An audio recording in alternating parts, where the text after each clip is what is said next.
राष्ट्रवादी पक्ष अजित पवारांचाच, निवडणूक आयोगाचा निकाल. शरद पवार यांना मोठा धक्का. अजित पवार यांच्या गटाला पक्ष आणि चिन्ह दोन्ही मिळाले.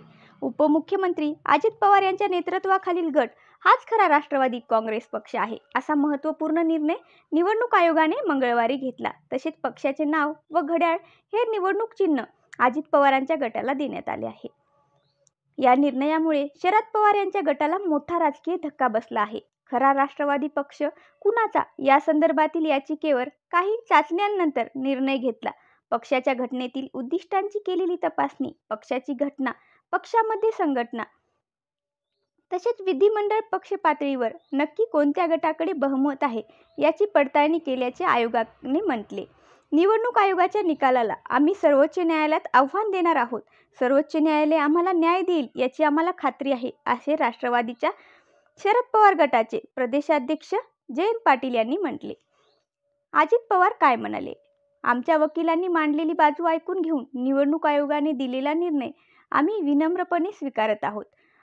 अजित पवार, अध्यक्ष राष्ट्रवादी काँग्रेस पक्ष. आयोगाने काय म्हटले? पक्षांतर्गत निवडणुका झाल्या नाहीत.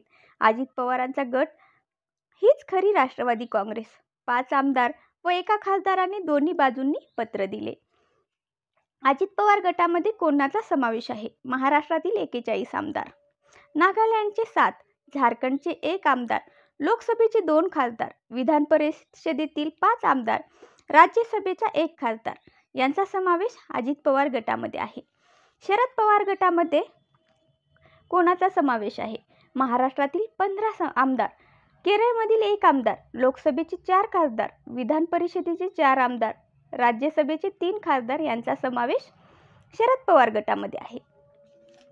आता शरद पवार यांच्या पुढे कोणते पर्याय आहेत? तर पर्याय 1, निवडणूक आयोगाच्या निकालाविरोधात सर्वोच्च न्यायालयात दाद मागणे, हा एक पर्याय आहे. दुसरा पर्याय आहे नव्या पक्षाचे नाव आणि चिन्हासाठी निवडणूक आयोगाकडे अर्ज करणे, हा दुसरा पर्याय आहे. आज दुपारपर्यंत पक्षाचे नाव सुचवा असे आयोगाने सांगितले. आपल्या राजकीय गटाला कोणते नाव व चिन्ह द्यावे यासाठी प्रस्ताव सादर करण्याची मुभा निवडणूक आयोगाने शरद पवार गटाला दिली. बुधवारी दुपारपर्यंत शरद पवार गटाने 3 नावांचे पर्याय सादर करावे असे आदेश आयोगाने दिले. तर कसा वाटला व्हिडिओ नक्की कमेंट्स करून सांगा.